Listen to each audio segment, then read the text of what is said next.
Bonjour à tous. Aujourd'hui, nous sommes le jeudi 4 septembre 2025 et notre ami Scott Ritter est de retour parmi nous. Bienvenue à nouveau, Scott.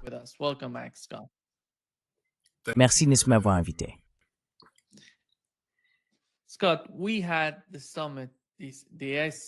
Scott, nous avons eu le sommet de l'OCS en Chine et à mon avis, l'Inde a fait la différence. Après des années, ils ont participé à ce type de rassemblement. Tout d'abord, pourquoi l'Inde a-t-elle décidé de participer? Était-ce lié aux négociations? Parce que le ministre chinois des Affaires étrangères s'est rendu en Inde avant cela. Il semble qu'ils aient officiellement tout mis en œuvre, vous savez. Faciliter le processus de prise de décision du côté indien. Qu'avez-vous visto ça?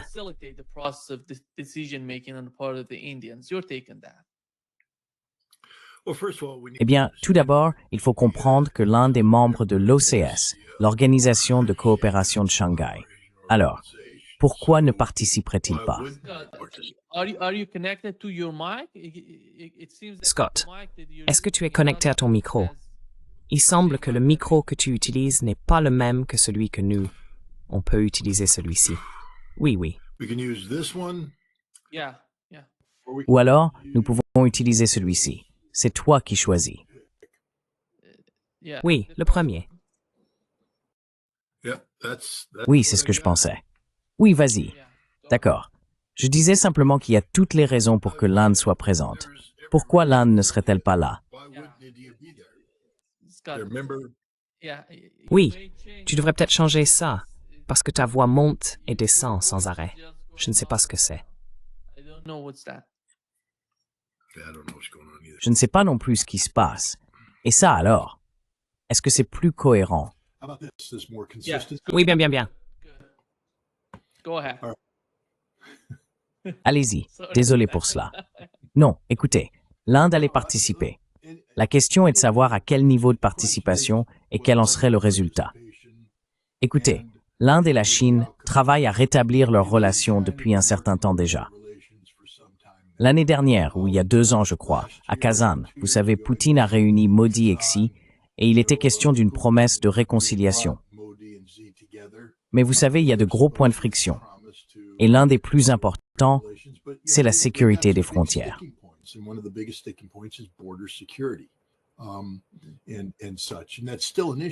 Et c'est toujours un problème.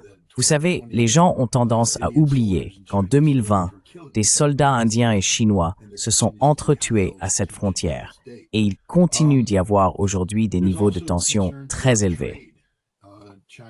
Il y a aussi des inquiétudes concernant le commerce, la domination économique de la Chine dans la région Indo-Pacifique et des préoccupations du côté indien que, s'ils ne développent pas la capacité de résister à la Chine, ils seront affaiblis par la domination économique chinoise. Il y a également des inquiétudes concernant la relation entre la Chine et le Pakistan.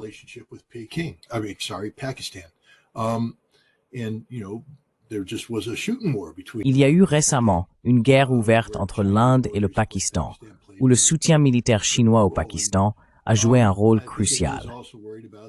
Je pense aussi que l'Inde s'inquiète du rapprochement entre la Russie et la Chine. L'Inde a toujours considéré la Russie comme un pilier pour ses achats d'armement et d'autres aspects similaires, et elle observe ce rapprochement avec attention. Il y avait donc une forte incitation pour l'Inde à freiner son engagement total dans les BRICS et l'OCS, à rester prudente et à voir ce que l'Occident pouvait offrir. Mais l'Inde a découvert que l'Occident n'offrait rien, en particulier les États-Unis. Les États-Unis cherchent à traiter l'Inde comme une propriété coloniale, exigeant qu'elle viole des questions cruciales de sa souveraineté, notamment dans ses choix en matière de sécurité énergétique, comme la provenance de son pétrole et de son gaz.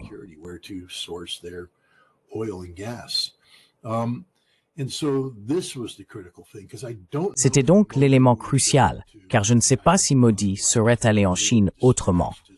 Il aurait probablement envoyé son ministre des Affaires étrangères, et ainsi de suite. Mais Modi y est allé pour envoyer un signal clair aux États-Unis, au président Trump, que l'Inde ne se laissera pas intimider par les États-Unis, qui ont imposé de lourds droits de douane à l'Inde et des sanctions secondaires, pour ainsi dire, pour avoir continué à acheter de l'énergie russe. Et je pense qu'il s'agit d'un changement stratégique. Il reste encore beaucoup de problèmes, mais les Indiens, avec les Russes et les Chinois, ont entamé un dialogue destiné à surmonter ces problèmes et à solidifier leurs relations. Maintenant qu'elle est cimentée par leurs objections communes à la poursuite de l'hégémonie mondiale par les États-Unis, fondée sur un ordre international basé sur des règles dont la Russie et la Chine se sont détachées il y a longtemps. Et il semble maintenant que l'Inde s'en détache également.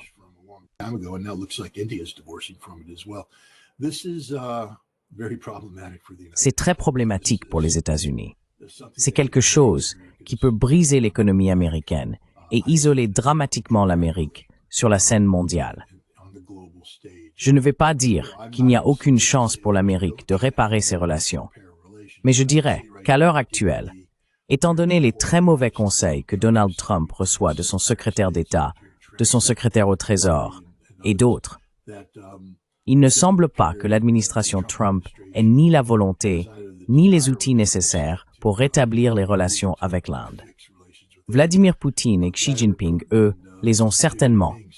Et il semble que cela restera dans l'histoire comme l'un de ces moments de décision stratégique où les États-Unis ont finalement poussé l'Inde à quitter sa position d'équilibre pour se rapprocher de la Chine et de la Russie.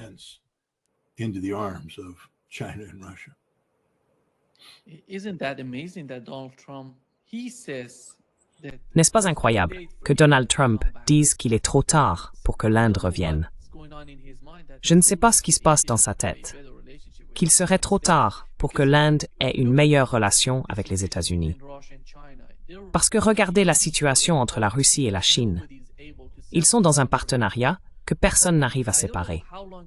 Et je ne sais pas combien de temps il faudra à l'administration de Washington pour comprendre la réalité et la nature de la relation que l'Inde entretient avec la Russie et la Chine. Il me semble que, dans un avenir proche, il sera trop tard pour les États-Unis d'améliorer cela, tout comme cela s'est produit dans le cas de la Chine et de la Russie.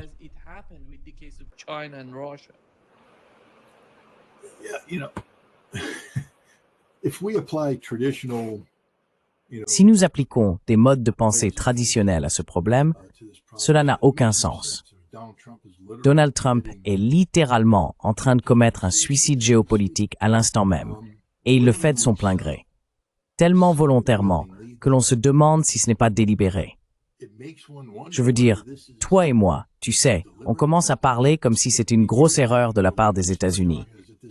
Mais tu sais, j'ai passé beaucoup de temps à me gratter la tête en me demandant quoi?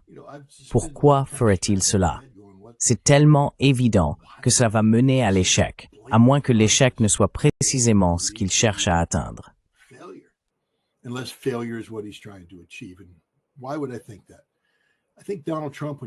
Et pourquoi penserais-je cela?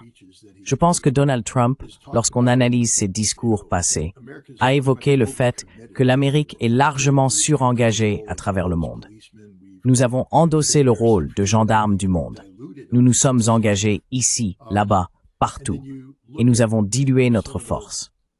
Et puis, si l'on regarde certaines des politiques fondamentales qu'il a mises en place, je crois que Trump s'oriente vers une forteresse Amérique, qui laisse la réalité de cette liberté des engagements extérieurs.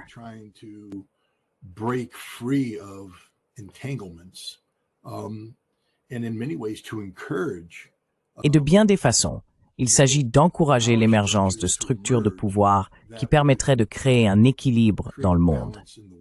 Aujourd'hui, l'ordre international fondé sur des règles ne fonctionne tout simplement plus. Il s'effondre. C'est le chaos. Et si les États-Unis continuent d'essayer de réparer cela, nous allons simplement sombrer. C'est comme essayer de faire flotter le Titanic après qu'il a heurté l'iceberg. Il est temps de quitter le Titanic, de monter sur le bateau de sauvetage et de terminer le voyage. À mon avis, la seule chose qui ait du sens, c'est que Donald Trump est sérieux dans sa volonté de créer un bloc économique nord-sud américain, dominé par le dollar, dominé par les États-Unis, d'avoir une Europe faible et soumise, qui sera liée à l'Amérique sur le plan énergétique et monétaire. De même pour le Japon et la Corée du Sud.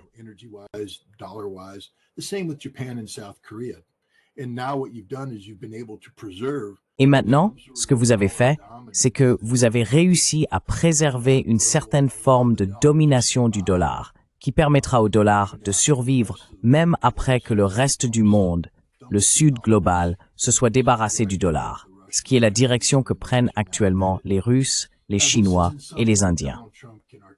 Maintenant, ce n'est pas quelque chose que Donald Trump peut exprimer publiquement. Tout d'abord, il y aurait énormément d'opposition contre lui. Il utilise donc des atouts, et j'utilise atouts entre guillemets, comme Marco Rubio, le secrétaire Scott Bassett et d'autres, pour créer cette image. L'Amérique est forte. L'Amérique, nous allons insister sur ceci et cela.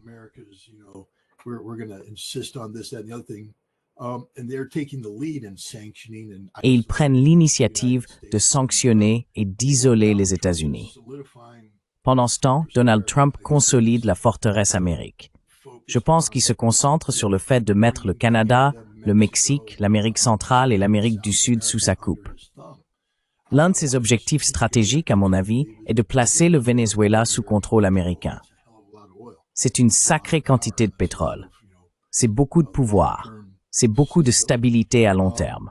Je pense aussi qu'il cherche à briser l'emprise de la Chine sur l'Amérique du Sud.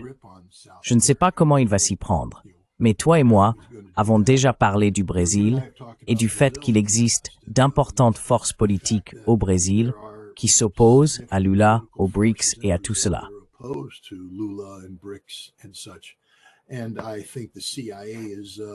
Et je pense que la CIA s'amuse beaucoup en ce moment au Brésil et en Amérique du Sud, en jouant à ses petits jeux habituels.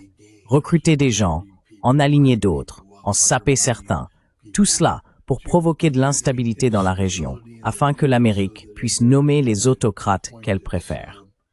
Je ne sais pas si cela va réussir, mais c'est la direction que je vois prendre les États-Unis, avec Marco Rubio en tête de file. Je veux dire, pourquoi a-t-il été nommé secrétaire d'État? Pas parce qu'il est en faveur de la paix avec la Russie, ni même parce que c'est un grand sioniste. Il a été nommé secrétaire d'État parce que sa priorité, c'est le Venezuela et l'Amérique du Sud.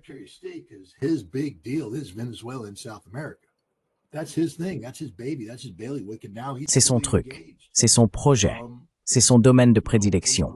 Et maintenant, il est pleinement impliqué. Nous n'abandonnons pas le Groenland. Nous n'abandonnons pas le Canada. Et Trump vient de faire une proposition audacieuse aux Sud-Coréens pour qu'ils vendent ou cèdent des terres à l'Amérique afin d'y installer une base militaire, pour que ce soit un territoire américain. Je ne sais pas où cela va mener, mais je peux dire que l'avenir économique de la Corée du Sud et du Japon sera étroitement lié aux États-Unis, parce que nous avons réussi à les isoler du reste du monde. Ils n'ont plus qu'une seule issue. L'Europe est brisée, et l'Europe n'aura d'autre choix que de se rallier sous le contrôle américain. Et c'est l'Amérique forteresse que je vois se dessiner. Pour que cela se réalise, nous devons résoudre le problème indien.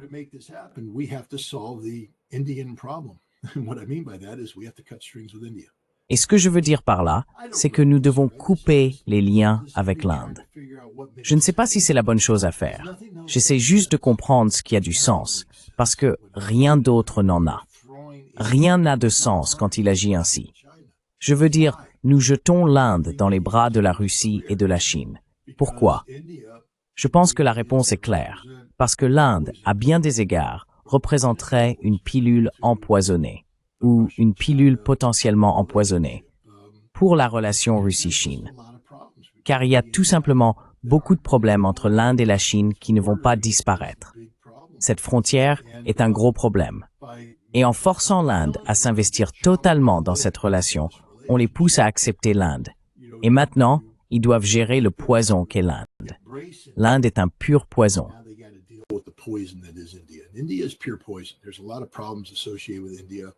Il y a beaucoup de problèmes liés à l'Inde. Vous savez, je ne pense pas que cela va finir par être le trio du paradis. Ce sera plutôt le trio de l'enfer. Et je pense que c'est un autre objectif ici, créer des problèmes pour la Russie et la Chine, des problèmes indirects. Encore une fois, la CIA est derrière tout cela.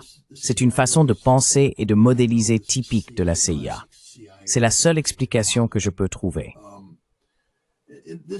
Je ne vais pas vous dire que c'est de l'or en barre et que c'est exactement la vérité. C'est une spéculation, mais rien d'autre n'a de sens.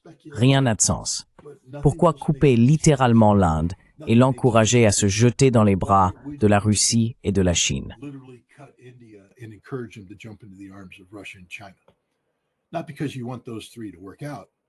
Ce n'est pas parce que vous voulez que ces trois-là s'entendent.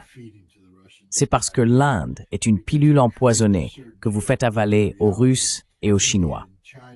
Et parce que vous avez créé une certaine réalité géopolitique. La Chine et la Russie étaient prêtes à accueillir l'Inde. Nous verrons ce qu'il en adviendra. Pour moi, l'histoire la plus importante concerne la Russie et la Chine, et la finalisation de cette guerre, ce gigantesque accord énergétique qui met littéralement fin à grande échelle aux relations énergétiques entre la Russie et l'Europe. Le gaz qui devait être envoyé en Europe au cours des prochaines décennies est désormais destiné à la Chine. La Russie dispose maintenant d'une source de revenus très stable.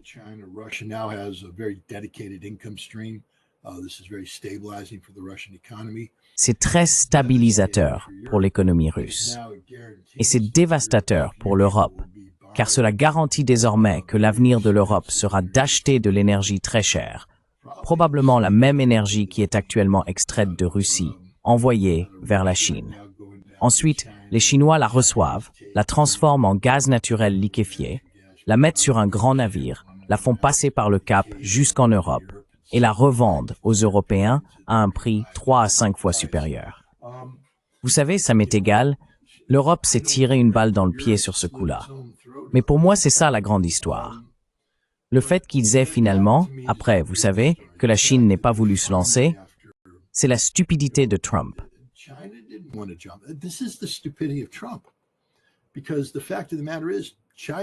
Parce qu'en réalité, la Chine a longtemps hésité à conclure cet accord. Et la Russie aussi. La Russie a des inquiétudes concernant l'Extrême-Orient, la Chine, la démographie et ce qui va se passer à mesure que la population chinoise augmente. Les Chinois cherchent des terres, ils se tournent vers l'Extrême-Orient et il n'y a pas de Russes dans ces régions. Cela suscite beaucoup de paranoïa. Les Chinois ne veulent pas non plus se limiter, s'associer à la Russie et devenir dépendants de l'énergie russe à long terme. Ils cherchaient des alternatives. Ils apprécient cette diversité, cette sécurité énergétique que procure la diversité. Non, merci États-Unis, merci à Donald Trump.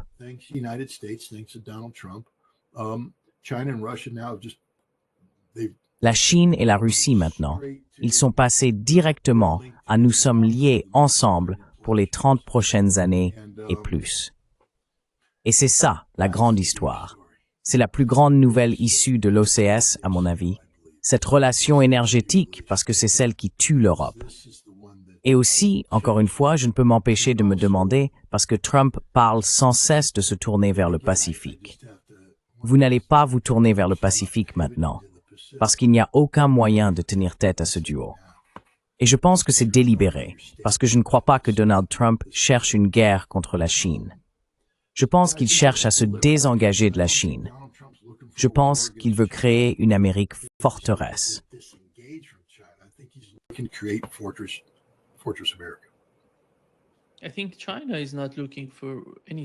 Je pense que la Chine ne cherche aucunement un conflit militaire avec les États-Unis. Comme l'a mentionné Xi lors de la journée de la victoire, il a dit que l'humanité devait, une fois de plus, choisir entre la paix et la guerre, le dialogue et la confrontation, la coopération gagnant-gagnant ou le jeu à somme nulle. Qu'avez-vous pensé du défilé en Chine? Ils ont montré beaucoup d'armes, mais il ne s'agit pas d'attaquer d'autres pays. Ils utilisent ce genre de démonstration pour montrer qu'ils sont prêts à se défendre et à protéger ce qu'ils ont accompli jusqu'à présent.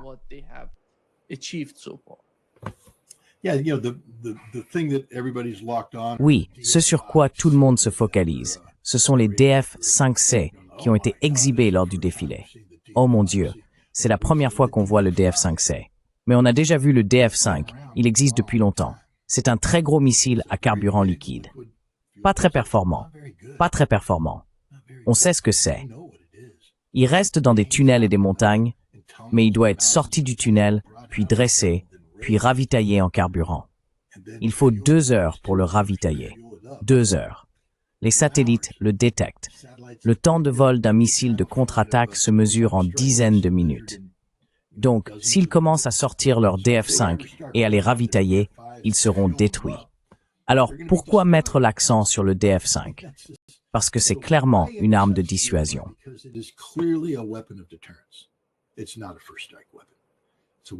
Ce n'est pas une arme de première frappe, c'est une arme de dissuasion. Le nouveau DF-5C transporte 12 ogives, un gros missile. Mais les Chinois ont insisté sur ce point. Ils ont dit « Nous avons la dissuasion nucléaire ». Ils auraient pu mettre davantage en avant, de façon plus directe, leurs DF-41, qui sont à propergol solide. Ils sont en cours de déploiement et installés dans des silos en Chine occidentale. Ce sont potentiellement des armes de première frappe. Ils auraient pu insister sur celles-ci. Mais ce qui attire l'attention de tout le monde, ce sont les DF-5, une arme de dissuasion. Le défilé était clairement une démonstration de force, mais je pense aussi que c'était une démonstration de fierté. Soyons honnêtes, tout simplement. Let's just be straight up honest here. You don't win wars with parade ground troops. On ne gagne pas les guerres avec des troupes de parade. Je veux dire, c'est beau à voir. Mon Dieu, c'est impressionnant. La discipline et l'entraînement nécessaires pour faire ça sont énormes. Mais ce ne sont pas des troupes de combat, ce sont des troupes de parade. Elles passent tout leur temps à apprendre à défiler comme ça. Si vous apprenez à défiler de cette façon, vous n'apprenez pas à vous battre. Et il faut garder cela à l'esprit quand on voit ça. Maintenant, cela ne veut pas dire que la Chine n'a pas de troupes capables de se battre. Je suis sûr qu'ils en ont. Je suis sûr qu'ils ont en ce moment des soldats face à Taïwan qui sont tout à fait capables de faire la guerre. Mais ce n'est pas ce qui était montré. Il y a une raison pour laquelle l'Amérique ne fait pas cela.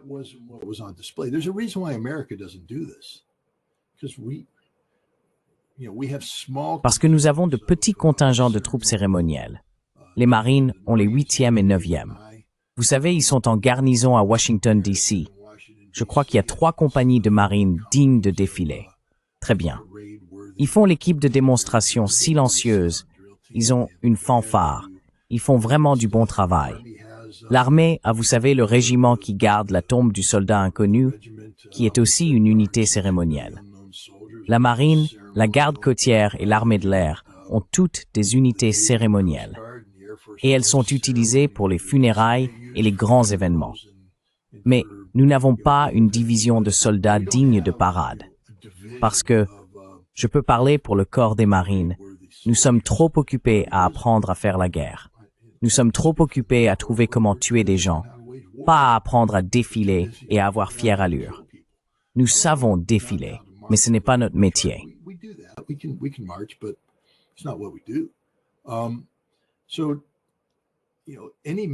Donc, vous savez, tout militaire regarde les Chinois en se disant « vraiment impressionnant ». Je veux dire, c'est pareil avec les Russes lors du jour de la victoire. C'est sacrément impressionnant, vraiment impressionnant. Mais ce que vous cherchez vraiment, ce sont les soldats de combat et la façon dont ils se comportent sur le terrain. C'est ça, la véritable mesure.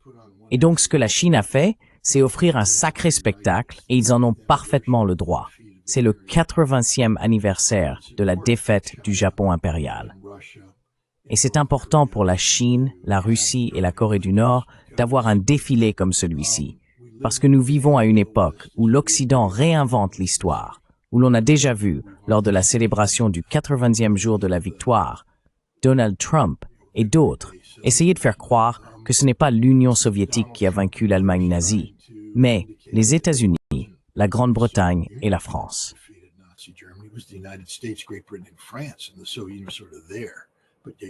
Et l'Union soviétique était en quelque sorte présente, mais ils n'auraient pas pu le faire sans nous. Nous étions les meilleurs. Vous savez, c'est absurde. C'est la même chose pour la défaite du Japon. Oui, je veux dire, je viens d'un milieu de corps des marines. Nous, vous savez, nous nous sommes fait les dents sur les campagnes de saut d'île en île, je veux dire Guadalcanal, Tarawa, Iwo Jima, Okinawa, Peleliu, Saipan, Guam et ainsi de suite. Ce sont ces batailles qui ont forgé la réputation du corps des marines. Mais Vous savez, en termes d'ampleur et d'échelle de ce que les Russes ou les Soviétiques faisaient face aux Allemands, ce n'était que de petites batailles, de minuscules îles. Des combats intenses, sanglants, importants pour faire progresser notre capacité aérienne, notre capacité de projection aérienne. Iwo Jima était Tough parce que nous avions besoin de ces terrains d'estion pour que les bombardiers puissent bombarder ce Japon, terrain qui reste sinon tuer Perthlinfsku dans le Pacifique.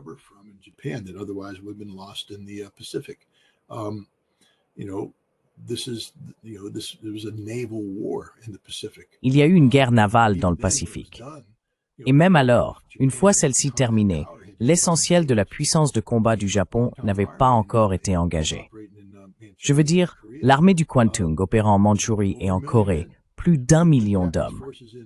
Les forces japonaises, qui continuaient encore à se battre en Chine, dans le sud-est asiatique occupé, des millions d'hommes qui n'avaient pas encore été engagés. Et c'est la Chine qui a brisé l'échine des forces japonaises sur le continent chinois. C'est l'intervention spectaculaire des Russes en août 1945 qui a détruit l'armée du Kwantung, qui a brisé leur résistance. Et finalement, cela, combiné aux 2 bombes atomiques, a poussé le Japon à dire « D'accord, c'est fini ». Oui, les États-Unis auraient dû être à cette cérémonie. Je veux dire, nous aurions dû être là.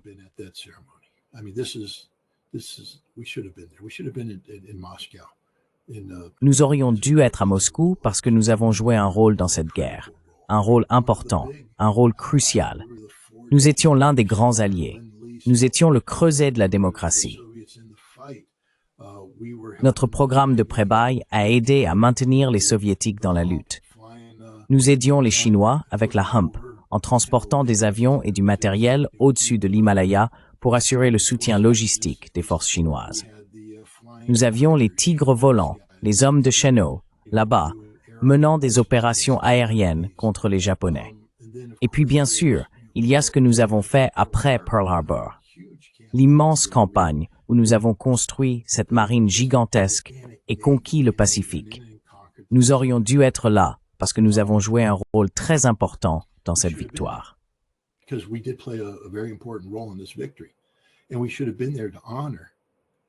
Et nous aurions dû être là pour honorer le rôle joué par les Chinois, les Russes et les Nord-Coréens. Je veux dire, il faut respecter son histoire. Il faut respecter la totalité de l'histoire. Et tout doit être équilibré. Ce que Donald Trump a fait est honteux. Honteux de prétendre que nous avons gagné la guerre du Pacifique, qu'il n'y a eu aucun rôle joué par les Chinois, que les Chinois nous doivent leur liberté. Vraiment, Donald? Tu sais, la grande majorité de notre soutien, je pense même la quasi-totalité, était destinée aux Chinois nationalistes, qui combattaient aussi les communistes en même temps. Ce sont les communistes qui ont chassé les nationalistes à la fin des années 1940.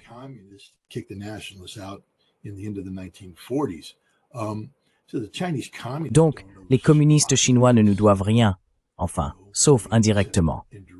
Il faut simplement apprendre notre histoire. Nous devons respecter l'histoire. Nous ne reconnaissons pas le rôle joué par les Russes, qui ont perdu des centaines de milliers d'hommes pour briser l'armée japonaise. Que se serait-il passé si la Russie n'était pas intervenue? Que se serait-il passé si le Japon avait retiré ses forces vers les îles principales et avait obligé les États-Unis à venir les déloger à la baïonnette? Combien de vies américaines auraient été perdues ainsi? C'est la même chose. Nous ne respectons pas ce que les Soviétiques ont fait en Europe et nous ne respectons pas ce que les Soviétiques, les Chinois et les Nord-Coréens ont fait dans le Pacifique.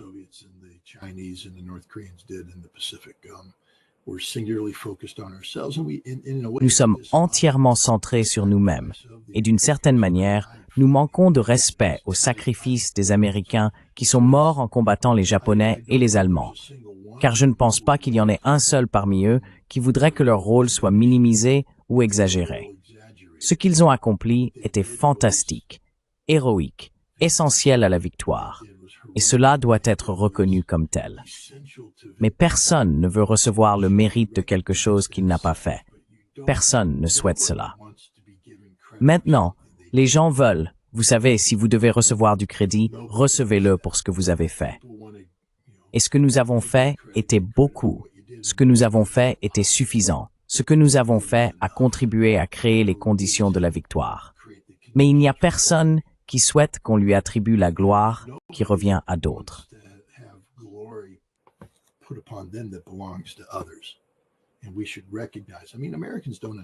Et nous devrions reconnaître, je veux dire, les Américains ne comprennent pas ce qui se passait. Nous étions concentrés sur Guadalcanal. Pourquoi pas? C'était une bataille importante.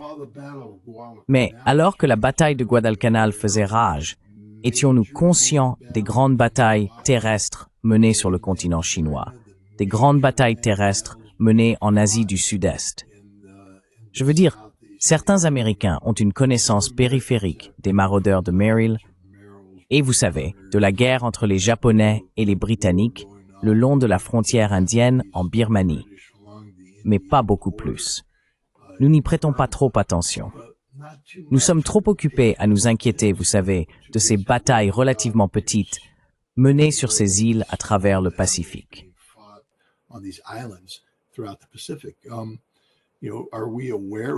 Savez-vous si nous sommes conscients de l'offensive russe qui a brisé l'armée japonaise? Vous savez, les combats de Khalkhin Gol et d'autres batailles qui ont eu lieu. Vous savez, la prise de Port Arthur. Je veux dire, les Russes ont perdu des centaines de milliers d'hommes dans ces combats. Des centaines de milliers. Ce n'était pas rien. C'était une guerre terrestre à grande échelle.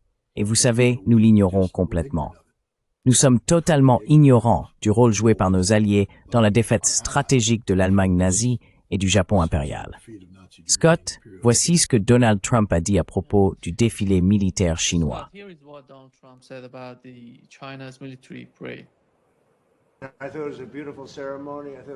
Je pensais que c'était une belle cérémonie. Je l'ai trouvée très très impressionnante. Mais j'ai compris la raison pour laquelle ils l'ont organisée, et ils espéraient que je regardais, et je regardais. Ma relation avec eux tous est très bonne. Nous allons découvrir à quel point elle l'est dans la semaine ou les 2 semaines à venir. Je pense que nous avons beaucoup aidé la Chine, comme vous le savez, lorsqu'ils parlent de liberté. Et je ne crois pas que, et peut-être que je me trompe, j'espère me tromper, mais je ne crois pas que l'Amérique, que les États-Unis aient été reconnus pour avoir aidé la Chine à obtenir sa liberté. Peut-être que ce n'était qu'un tour de passe-passe. Je veux dire, j'ai été très surpris. J'ai regardé le discours hier soir.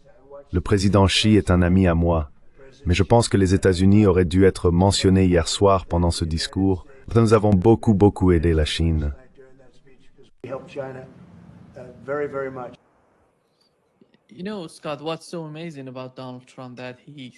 Tu sais, Scott, ce qui est incroyable avec Donald Trump, c'est qu'il dit littéralement ce qu'il pense de la situation. D'un autre côté, pour moi, il n'est pas réaliste de rejeter toute la faute sur l'administration précédente, sur l'administration Biden, pour ce qui se passe avec la Russie, la Chine et l'Inde, car cela n'aide pas si l'on se concentre sur ce qu'on ne peut pas changer. L'administration Biden n'est plus là, il n'y a plus d'administration Biden à Washington. Que ferais-tu? Quelle serait la politique de l'administration Trump envers la Russie et la Chine? On ne voit pas Donald Trump aborder ce sujet. À chaque fois qu'il parle de l'Ukraine, il parle de l'administration Biden et de la catastrophe qu'ils ont causée en Ukraine. Quand un tel changement arrive à Washington, la responsabilité t'incombe maintenant, Donald Trump, pas à Joe Biden. Et tu es le président des États-Unis.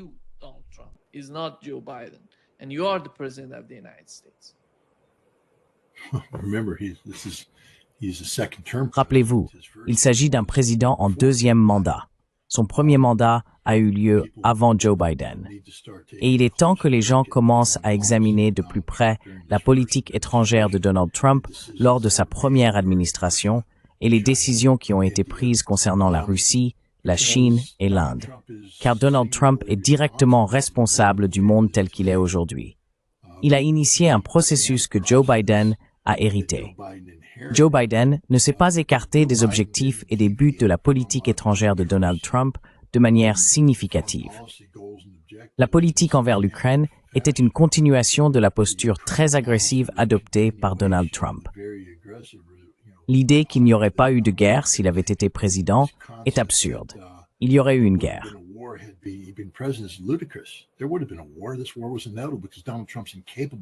Cette guerre était inévitable parce que Donald Trump était incapable de faire les compromis nécessaires pour l'éviter. Et cette guerre aurait eu lieu de toute façon. Il lui est simplement commode, en ce moment, d'en rejeter toute la faute sur Joe Biden. Mais ce n'est pas Joe Biden qui a installé 20 stations de la CIA en Ukraine entre 2017 et 2021, lorsque Donald Trump a quitté ses fonctions. Ce n'est pas Joe Biden non plus qui a mené des politiques très agressives contre la Chine, guerre commerciale, politiques concernant Taïwan qui ont encore plus aliéné la Chine. Joe Biden s'est contenté de poursuivre ces politiques. Ce n'est pas Joe Biden qui a aliéné l'Inde, c'est Donald Trump, en s'opposant aux ventes d'armes russes, etc. Donald Trump vit donc dans un pays imaginaire, je veux dire, dans un monde de fantasmes qu'il s'est construit lui-même.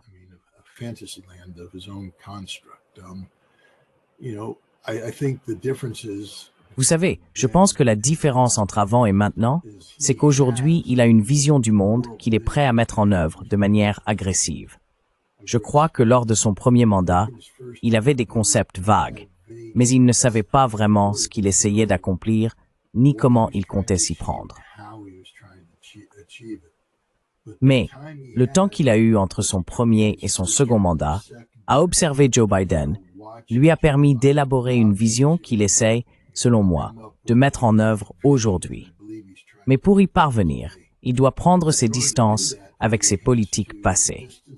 Et il le fait grâce au véhicule commode que représente Joe Biden, en lui attribuant la responsabilité de tout. Mais en réalité, presque tous les problèmes auxquels Donald Trump est confronté aujourd'hui sont des problèmes qu'il a lui-même créés lors de son premier mandat.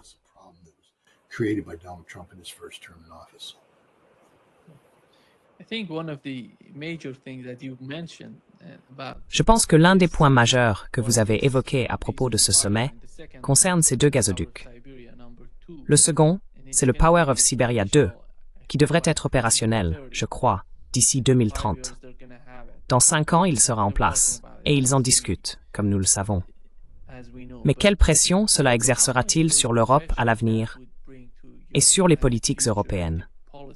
Aucune pression n'est exercée sur l'Europe à cause de cela, car pour exercer une pression, il faut avoir quelque chose sur quoi appuyer, une relation, un statut. Quel est le statut actuel entre l'Europe et la Russie?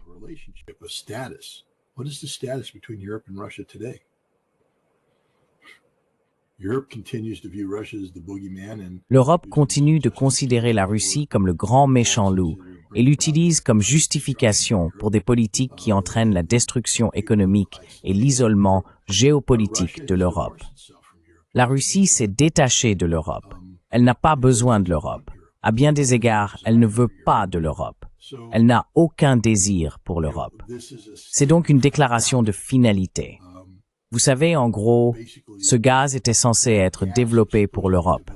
C'était la source de sécurité énergétique à long terme de l'Europe. Il va maintenant en Chine, et il n'y a pas de retour en arrière possible. C'est comme ça. Le pays que j'aimerais être, c'est la Mongolie.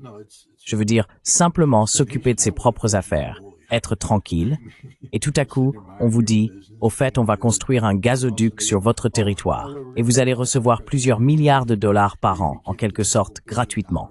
Profitez-en. La Mongolie répond, vraiment? Et pourquoi pas 2 gazoducs? La Mongolie, ce sont eux qui disent, attendez quoi? On a gagné à la loterie.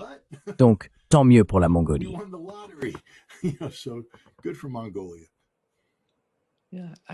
Wesh, droites que c'est ce que c'est mordu.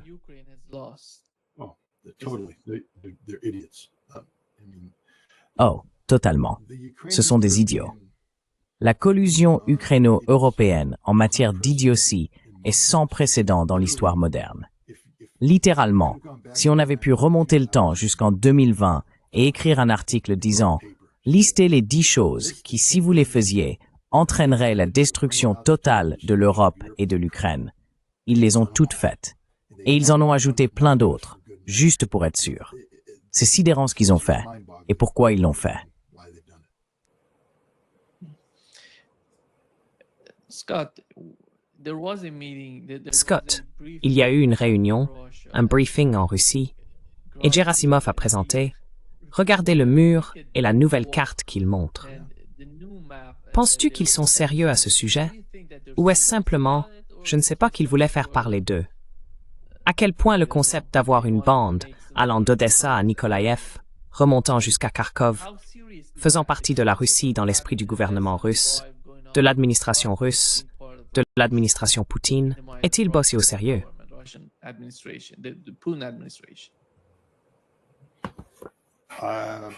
Let me put it this way. Permettez-moi de le formuler ainsi. Ayant étudié la Russie, l'armée et la présidence russe depuis plus de 25 ans, je peux affirmer que l'armée russe n'agirait pas de son propre chef. Autrement dit, si Gerasimov se réveillait un jour en disant « Allez-y, faites cette carte, affichez-la au mur pour que le monde entier la voie », il y aurait des conséquences. S'il prenait la présidence par surprise, Gerasimov perdrait probablement son poste et il en irait de même pour tous ceux impliqués dans cette très mauvaise décision. Donc je pense que l'apparition de cette carte à cet endroit précis était un acte délibéré, coordonné avec la présidence russe, et cela envoie un message clair.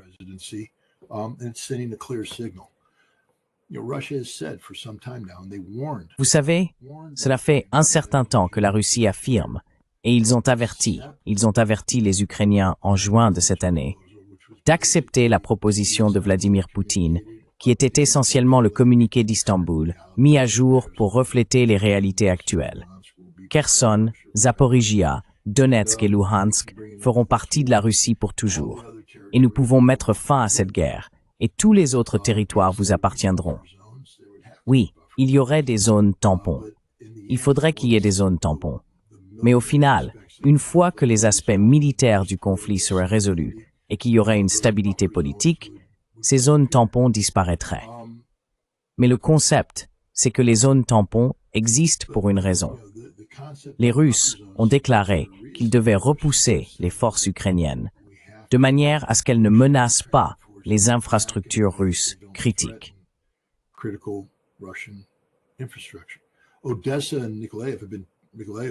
Odessa et Mykolaïv ont été transformés en base de lancement pour les ressources militaires ukrainiennes utilisées pour frapper la Crimée, Krasnodar et le sud de la Russie. Je pense que ce que nous voyons ici est un reflet de la réalité. Lorsque ce conflit prendra fin, tout d'abord, quoi qu'il arrive, lorsque ce conflit prendra fin, Odessa et Mykolaïv seront occupés par les Russes en tant que zone tampon. C'est simplement ainsi que cela va se passer. Mais je pense que ce que la Russie dit, c'est « et vous ne les récupérerez jamais ». Parce que l'Ukraine, avec les Britanniques et d'autres, a utilisé Odessa pour frapper la Crimée. Or, on ne peut pas parler de sécurité pour la Crimée si Odessa est entre les mains d'un ennemi potentiel. Je pense que la Russie a pris cette décision.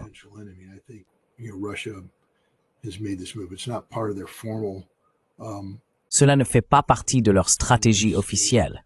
Vous savez, des objectifs formellement énoncés à ce stade. Mais je pense qu'il est clair avec cette carte que lorsque cette guerre prendra fin, Odessa et Mykolaïv feront partie de la Fédération de Russie.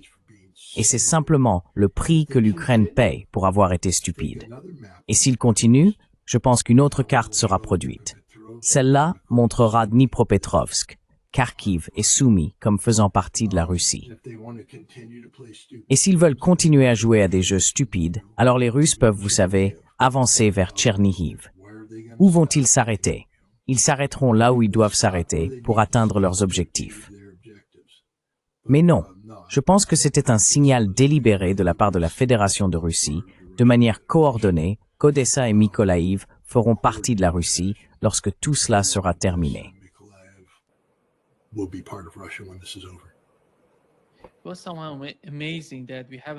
C'était assez étonnant que nous n'ayons rien entendu au sujet de l'Ukraine pendant le sommet, ni dans les suites du sommet.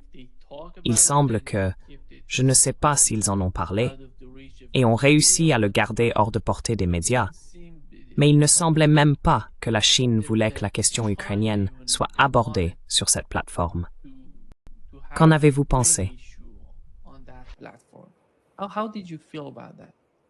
I actually think it was talked about. For instance, Je pense en fait que cela a été évoqué. Par exemple, Poutine et Kim Jong-un ont parlé de l'implication nord-coréenne à Kursk, et Kim Jong-un a clairement indiqué que la Corée du Nord soutient la Russie, du genre « vous appelez, nous venons ». Poutine a parlé très positivement de l'héroïsme des forces nord-coréennes qui ont combattu à Kursk. Donc, il est évident qu'ils en ont parlé. Concernant les Chinois, je pense qu'une des hésitations de la Chine ces dernières années à signer le nouvel accord sibérien 2 vient du conflit en Ukraine et de l'instabilité que ce conflit engendre. Je pense que la signature de cet accord est la plus grande déclaration que la Chine puisse faire pour montrer qu'elle soutient pleinement la Russie.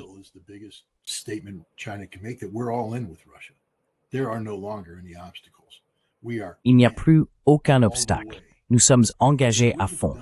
Et ils n'auraient pas fait cela sans que la Russie leur dise quels sont leurs objectifs. On n'entre pas dans une relation stratégique d'une telle ampleur sans savoir quelles sont les intentions de la Russie vis-à-vis de l'Europe et des États-Unis. Donc, je n'ai aucun doute que Poutine et Xi ont eu une très longue discussion sur ce que la Russie va obtenir, y compris cette nouvelle carte sophistiquée. Je veux dire, la Russie a dit « au fait, Odessa », et les Chinois ont répondu « d'accord, tu dois faire ce que tu dois faire, on te soutient. Et pour prouver qu'on te soutient, voici ce contrat énergétique de 30 ans. Signé, scellé, livré, c'est fait. »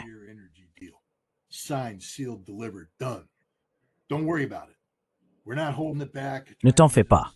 Nous ne le retenons pas. Nous n'essayons plus de l'utiliser comme levier pour que tu aies une bonne relation avec Zelensky. C'est écrit noir sur blanc. Donc, je pense que le conflit ukrainien était au premier plan. Ils n'ont pas besoin de le crier sur tous les toits, mais c'est tellement évident ce qui s'est passé ici, tu sais, pour tout le monde. La Chine soutient totalement la Russie dans ce conflit. La Corée du Nord soutient totalement la Russie dans ce conflit. Et j'ose dire, parce que les Russes aiment traiter les choses en termes de responsabilité et d'obligations réciproques, la Russie soutiendra totalement la Chine sur Taïwan si jamais le moment devait arriver.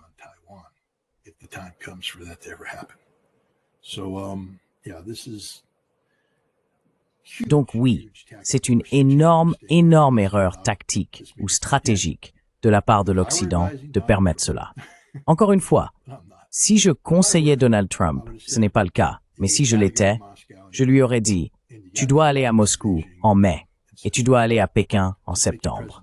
Il faut simplement être présent, te montrer, prononcer un discours, parce qu'ils seront obligés de t'accueillir et de t'écouter et tu modifieras tous les accords stratégiques qu'ils essayent de conclure. Tu seras une force de perturbation. Tu sais, si tu veux semer la discorde entre la Russie et la Chine, rends-toi à Moscou le 1er mai. Car maintenant, Poutine devra te prêter attention au détriment de celle qu'il accordait à la Chine.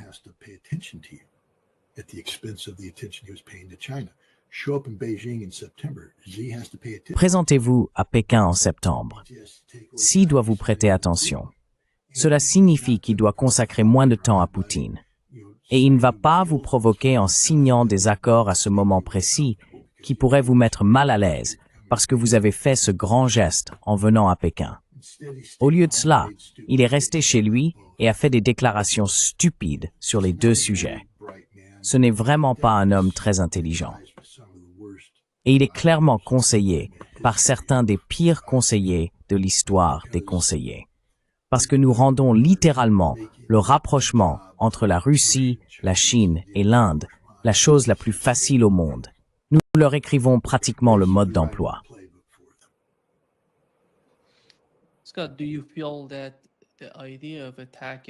Scott, pensez-vous que l'idée d'attaquer ou d'entrer dans un conflit militaire avec la Chine, une idée évoquée par le chef de l'armée américaine au Japon, qui a déclaré sous l'administration Biden qu'en 2025, il y aurait une forme de conflit avec la Chine, pensez-vous que cette idée a disparu à Washington? Ou allons-nous encore la voir, compte tenu de la nouvelle administration, l'administration Trump? Et avant que vous ne répondiez, voici ce qu'a dit l'ambassadeur américain auprès de l'OTAN sur Fox News.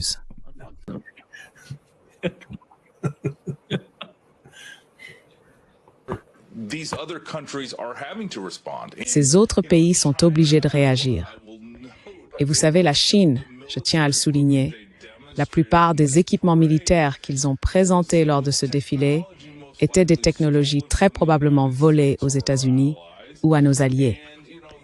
Et vous savez, ils ne pourraient pas affronter les États-Unis, même s'ils essayaient. Nous sommes la seule superpuissance mondiale avec la plus grande et la plus forte économie. Et c'est ce que nous devons continuer à faire.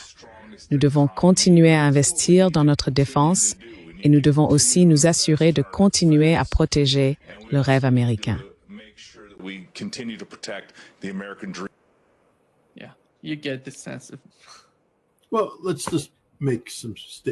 Eh bien, énonçons simplement quelques faits ici. Il s'agit de l'ambassadeur américain auprès de l'OTAN. Il n'a aucune expérience militaire, absolument aucune. Si vous lui donniez un M16, il ne saurait pas comment le démonter, le remonter, tirer avec, etc. Il était procureur, je crois, dans l'Idaho, peut-être dans le sud de l'Idaho, où il s'est fait une réputation pour avoir arrêté, vous savez, des trafiquants ou des passeurs de drogue. Bravo, bon travail, vraiment. C'est tout. Voilà son expérience. Il ne connaît rien à rien. Et maintenant, il est à l'OTAN à faire des déclarations stupides. C'est encore un de ces types que si je conseillais le président, je dirais de le renvoyer immédiatement avec préjudice et d'envoyer un signal.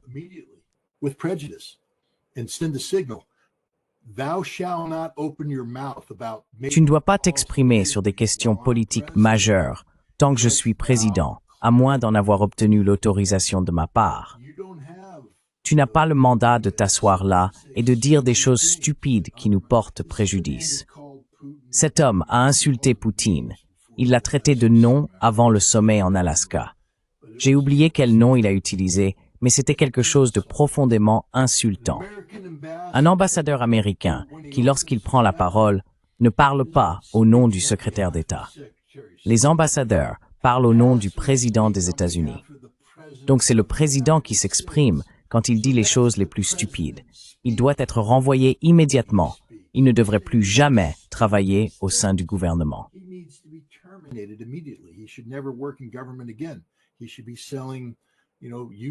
Il devrait vendre des voitures d'occasion quelque part dans l'Idaho, mais il ne devrait jamais avoir de responsabilité liée à la sécurité nationale des États-Unis. Parce que non seulement il nous met dans l'embarras en Europe et en Ukraine, non seulement il essaye de saper les politiques du président visant à améliorer les relations avec la Russie, mais maintenant, il dit des choses stupides sur la Chine, des choses totalement absurdes. La seule bonne nouvelle, c'est que la Chine s'en fiche complètement. C'est juste un idiot chauve, vous savez, un type qui se rase la tête tous les matins en pensant qu'il a le style de Telly Savalas, alors qu'il n'a que de la stupidité. Vous voyez, ce type incarne vraiment le statut de crétin. Et je sais que je viens d'insulter tout le monde parce que ce sont des termes politiquement incorrects, mais je ne sais pas quoi dire d'autre à propos de ce type. Ce qu'il a fait ici est humiliant.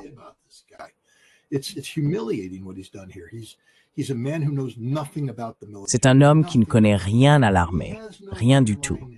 Et il n'a aucune intelligence sous-jacente pour étayer ses propos. Il se contente littéralement de s'asseoir là et de débiter des absurdités. Ce n'est pas comme s'il avait lu un rapport de renseignement disant « Oh, la dernière technologie de missiles chinoise a été volée à General Dynamics à telle date. Nous avons des raisons de croire, en examinant les plans, que cela a été intégré. » Il ne sait rien de tout cela. Il n'a jamais évolué dans ce milieu. Il n'a pas accès à ce genre d'informations. Donc il est juste là à dire des bêtises, et on le laisse faire. C'est ça qui est frustrant. Ce n'est pas la première fois. Normalement, avant qu'un ambassadeur passe à la télévision nationale, vous savez, les questions qui vont être posées à l'ambassadeur sont soumises à l'avance, puis il prépare des réponses.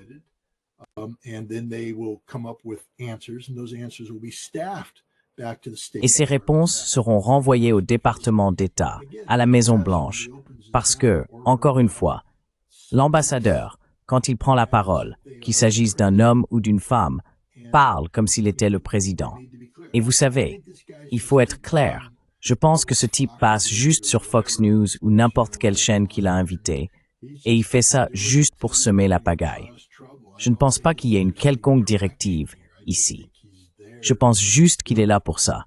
Et c'est très mauvais pour les États-Unis. Ça nous fait vraiment passer pour des idiots. Bref, voilà. Anyways, that's it. Mais voyez-vous la possibilité d'un conflit militaire direct entre les États-Unis? No, no, because the military professionals. Non, non. Professional. Parce que les professionnels de l'armée sont des professionnels. Nous ne sommes pas suicidaires. On peut nous demander de nous préparer à la guerre, et nous le ferons. Mais analysons un peu la situation. Le corps des marines, lorsque Biden est devenu président, le nouveau commandant, il s'appelait Berger, a procédé à une restructuration radicale du corps des marines pour essayer de positionner le corps afin qu'il soit à la hauteur des responsabilités découlant de la nouvelle stratégie de sécurité nationale et des directives du secrétaire à la Défense. Il a examiné ce que possédait le corps des marines et a dit « Nous fonctionnons avec des systèmes hérités et une doctrine dépassée, et nous ne pouvons pas remplir nos responsabilités. »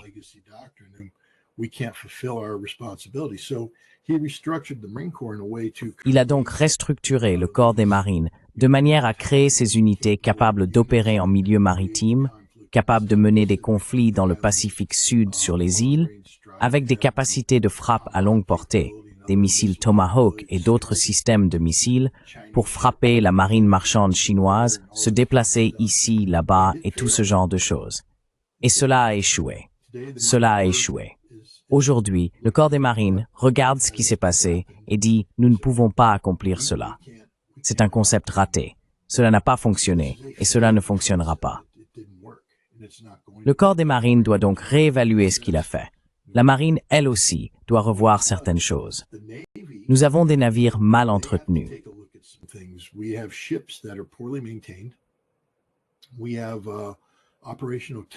Nous avons un rythme opérationnel et des pénuries de personnel qui font que des personnes non qualifiées se retrouvent à la barre de ces navires, ce qui les conduit à percuter des pétroliers, à se rentrer dedans ou à s'échouer sur des récifs. Un sous-marin a fait ça il n'y a pas si longtemps. Nous n'avons pas de système d'armes. Je veux dire, notre principal atout pour projeter la force navale, c'est justement notre capacité à projeter de la puissance. Nous avons un nombre limité de missiles. Nous avons un nombre limité de missiles antibalistiques. Nous faisons face aux Chinois, qui en ont des tonnes, des centaines, des milliers. Ils vont simplement nous submerger, nous saturer. Nous ne pouvons pas nous défendre. Nous n'avons pas de capacité de projection de puissance.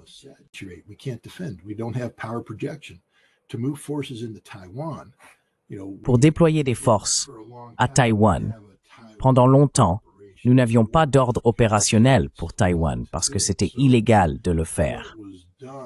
Ce qui a été fait, je crois, c'est qu'ils ont pris le plan de guerre pour la Corée du Sud, qui consiste essentiellement à déplacer des centaines de milliers de soldats des États-Unis vers la Corée du Sud. Et ils ont simplement dit, nous allons faire certains ajustements pour affecter ces troupes à Taïwan. Mais le problème, c'est que nous n'avons pas un groupe supplémentaire de force. Si nous commençons à envoyer des troupes à Taïwan, nous ne pouvons plus défendre la Corée du Sud. Nous n'avons pas la capacité de faire les deux en même temps. Et nous n'avons pas les troupes à envoyer à Taïwan. Elles ne sont pas prévues à cet effet.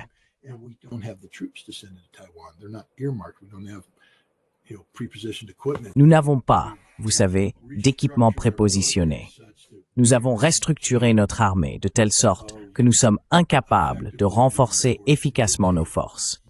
Il faudrait des années pour remettre les unités de réserve à niveau, les entraîner, préparer leur équipement. Nous n'avons plus la capacité de transport maritime pour faire cela. Nous ne pourrions pas tout faire en une seule fois.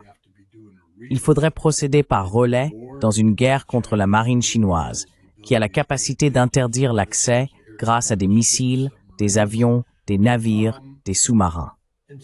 Et donc, je pense que, vous savez, Pete Hegseth, la seule chose qu'il a dite en introduction, il a mentionné que pendant son temps au Pentagone, il connaissait les jeux de guerre organisés chaque année sur un éventuel conflit avec la Chine.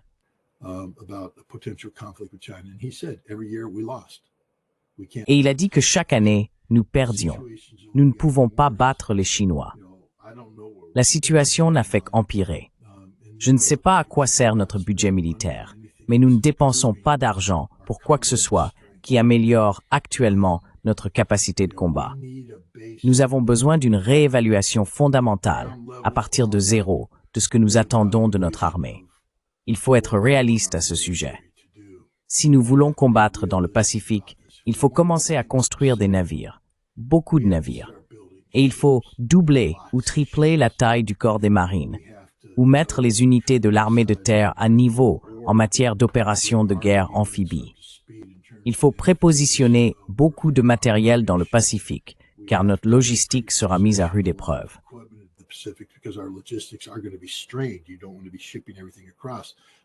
Vous ne voulez pas tout transporter d'un continent à l'autre, donc il va falloir impliquer l'Australie. Il faut prépositionner des bases, revoir entièrement notre plan de guerre, tout. Ça va coûter des centaines de milliards, voire des milliers de milliards de dollars. Et il faut alors se demander pourquoi. Parce que la seule façon d'y parvenir, c'est de projeter de la puissance dans des opérations militaires offensives et non défensives. Et il se peut même que nous n'en ayons plus la capacité aujourd'hui, car notre économie n'est plus au niveau, et notre armée, les Américains ne veulent pas se battre. Nous avons du mal à recruter. Je sais qu'il y a eu une hausse depuis l'arrivée de Donald Trump, mais combien d'entre eux sont réellement aptes au combat?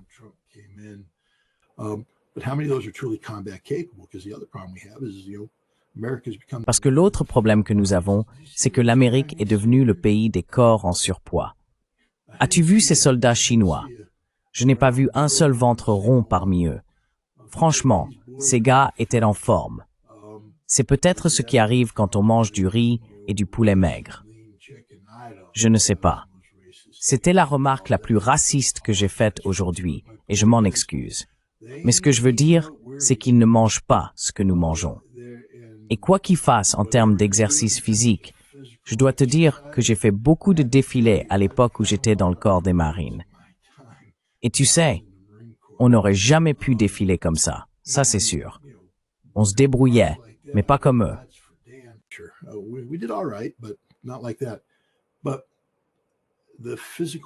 Mais la condition physique nécessaire pour faire ce que ces gars-là ont fait, la discipline, la précision, ce sont des soldats en excellente forme. Et ils sont nombreux. Nous n'avons plus de personnes vraiment en forme physique en Amérique aujourd'hui. Oui, je peux aller à la salle de sport et trouver quelques gars qui soulèvent des poids, mais ils sont pas vraiment en forme. Est-ce qu'ils font du cross-training? Je peux aller à la salle de CrossFit et j'en trouverai quelques-uns, mais ils sont pas prêts pour le combat. Ils peuvent faire leur petit entraînement CrossFit, mais sortez-les. Mettez-leur 40 à 55 kilos sur le dos, faites-les marcher 30 kilomètres, puis demandez-leur d'effectuer une manœuvre de combat. Il n'y a pas beaucoup de gens capables de faire ça. Et pourtant, c'est ce qui est nécessaire. Nous ne faisons plus ça aujourd'hui.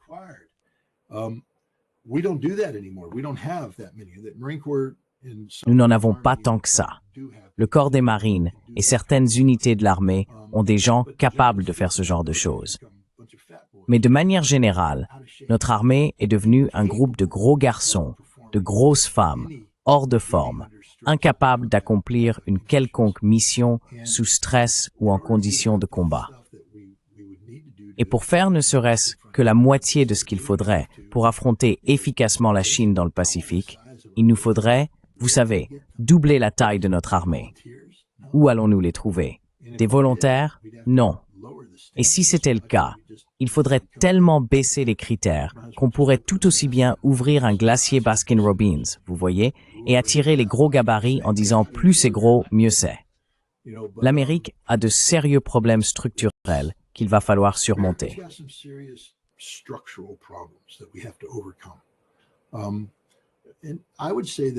Et je dirais que plutôt que de passer tout ce temps à réparer des choses militaires qui n'ont pas besoin de l'être, nous n'avons pas besoin de faire cela. Je crois que nous devons avoir la capacité de nous défendre. Je crois que nous devons avoir l'une des meilleures armées du monde. Je crois que nous avons le devoir et l'obligation de créer une armée telle que quiconque chercherait à nous attaquer ou à menacer notre sécurité nationale comprenne qu'il ferait face à une force militaire très compétente et qui pourrait très bien les vaincre au combat. Je veux que le monde ait peur de l'armée américaine, qu'il ait peur d'attaquer l'Amérique. Mais je ne pense pas que le monde doive se réveiller chaque matin en voyant une flotte américaine au large de ses côtes. Ce n'est pas notre rôle ni notre responsabilité.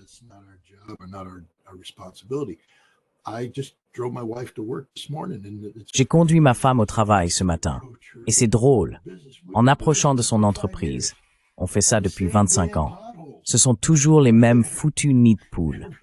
À chaque fois, je veux dire, je pourrais fermer les yeux et littéralement les compter au fur et à mesure que je les franchis. Un ici, un autre, qui arrive, parce qu'ils sont là. Les mêmes nids de poules depuis 25 ans. Ils viennent tout juste de rénover complètement un parking et la rampe qui y mène a du bitume tout neuf. Mais dès qu'on arrive sur la route qui mène à ce parking, ce sont les mêmes nids de poules. Oui, ils viennent les boucher chaque année et bon sang, ils n'ont jamais réglé le problème de fond parce que la fois d'après, il pleut, il gèle, boum, et le nid de poule est de retour. Le même nid de poule. C'est partout. Les ponts s'effondrent. Je veux dire, il y a des quartiers entiers de la ville.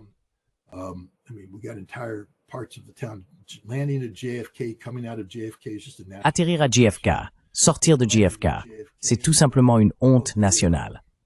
J'ai atterri à JFK et tous les, vous savez, pas les escalators, les tapis roulants, vous savez, moi j'ai tendance à marcher, mes genoux ne me posent pas de problème, donc j'évite de les prendre.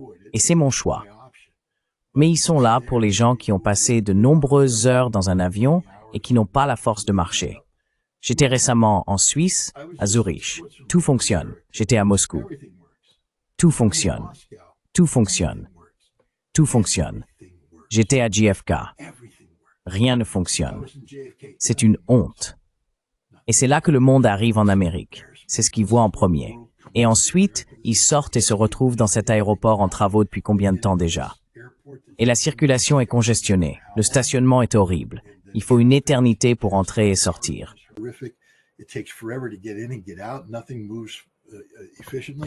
Rien ne fonctionne efficacement. C'est l'Amérique. C'est ce que nous devons réparer. Amtrak vient d'installer un train à grande vitesse. Nous relions Boston à Washington, D.C. Comment peut-on avoir un train à grande vitesse si les voies ferrées ne sont pas capables de supporter un trafic à grande vitesse? Et ce n'est pas le cas. Vous savez, tout train à grande vitesse allant de New York à Washington, D.C. doit passer par Philadelphie. Et je vous le dis tout de suite, si vous voulez vous lever pour acheter un cheeseburger au Wagon Bar d'Amtrak, ne quittez pas votre siège en traversant Philadelphie, car le train tangue dans tous les sens et vous êtes secoué dans tous les coins. Et ça, c'est l'Amérique. C'est l'Amérique dans une grande ville, sur un grand corridor nord-sud-est. C'est ça qu'il faut réparer.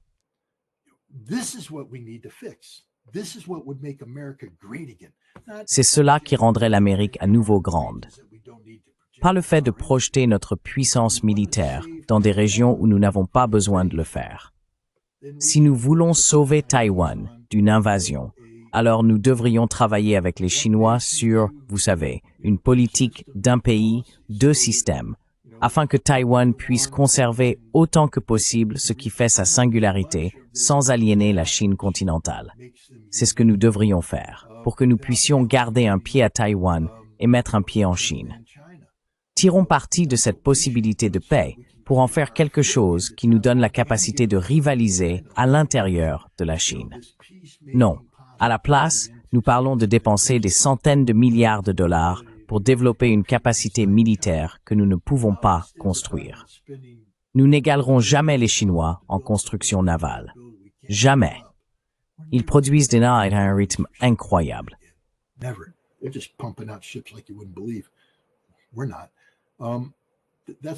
Nous ne le faisons pas. C'est ce que je ferais, réparer l'Amérique, rendre sa grandeur à l'Amérique, rendre l'Amérique grande. Je veux dire, bon sang, nous avons un tel potentiel dans ce pays, si seulement nous pouvions y arriver. Imaginez si nous pouvions vraiment remettre notre système éducatif sur pied, afin qu'au lieu de diplômer des lycéens qui ont un niveau de lecture de 5e année et aucune compétence en mathématiques, nous diplômions des personnes capables d'intégrer les universités et d'améliorer leur niveau d'éducation, de sorte qu'elles soient un atout pour le marché du travail à leur sortie, et que nous puissions rivaliser avec, vous savez, pourquoi avons-nous besoin d'autant de visas? Est-ce qu'ils savent ce qu'ils font? Les visas que les gens doivent obtenir pour venir, que nous utilisons pour faire venir des Indiens, des Chinois et des personnes ayant certaines compétences techniques. Je ne suis pas contre. Nous sommes le pays de l'immigration. Franchement, je n'ai aucun problème à accueillir, en particulier des personnes hautement qualifiées qui souhaitent devenir citoyens américains. Plus il y en a, mieux c'est. Mais pourquoi en sommes-nous dépendants? Pourquoi ne les produisons-nous pas nous-mêmes? Pourquoi n'avons-nous pas suffisamment de ressources humaines parmi les citoyens américains nés ici, qui sont passés par le système éducatif américain? Au lieu de cela, nous produisons des générations d'échecs qui ne parviennent pas à s'intégrer pleinement. Et cela conduit à la dégénérescence de la qualité de la société. Criminalité élevée, drogue, une société indifférente, des personnes obèses qui ne pourraient même pas servir leur pays, même si elles le voulaient. Voilà les sujets sur lesquels nous devrions nous concentrer. Pas sur la construction d'une armée capable de tenir tête à la Chine à propos de Taïwan.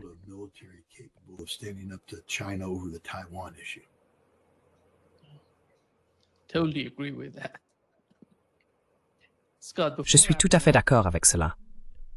Scott, avant de conclure, quel a été l'avantage pour l'armée israélienne de tuer le Premier ministre du Yémen ainsi que les membres de son cabinet? Quel est l'intérêt de cela pour Israël? What is the benefit out of this for Israel?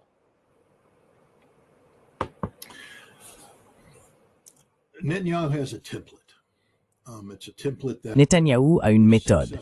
C'est une méthode qui a eu un certain succès contre le Hezbollah. Et il y a fait référence lorsqu'il parlait de frapper l'Iran. Il l'a appelé la méthode Nasrallah. L'idée, c'est de décapiter la direction, de semer le chaos et la confusion, et qu'ensuite la cible s'effondre sous le poids de ses propres inefficacités et hésitations. On fait en sorte que les gens aient peur de rejoindre le gouvernement. Ils ont essayé cela contre l'Iran avec leur frappe de décapitation. Ça n'a pas marché. Maintenant, ils l'ont fait contre les Houthis. Mais vous savez, ils ont éliminé un premier ministre et je crois 11 membres de son cabinet, des responsables du sport et de la santé, pas vraiment des menaces majeures. Mais ils sont remplaçables. Je veux dire, avec les Houthis, il n'a pas éliminé le chef idéologique du mouvement Houthi.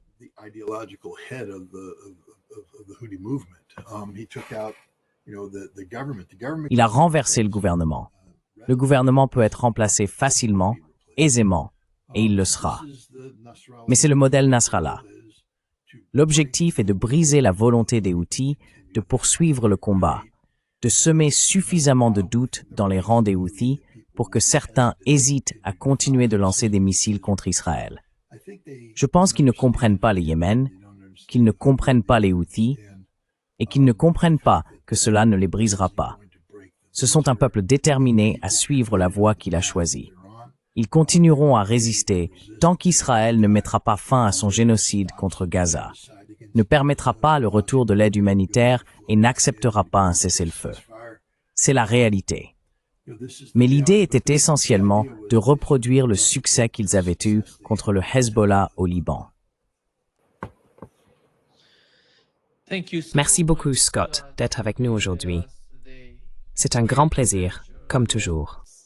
No, thanks for having me. Merci de m'avoir invité.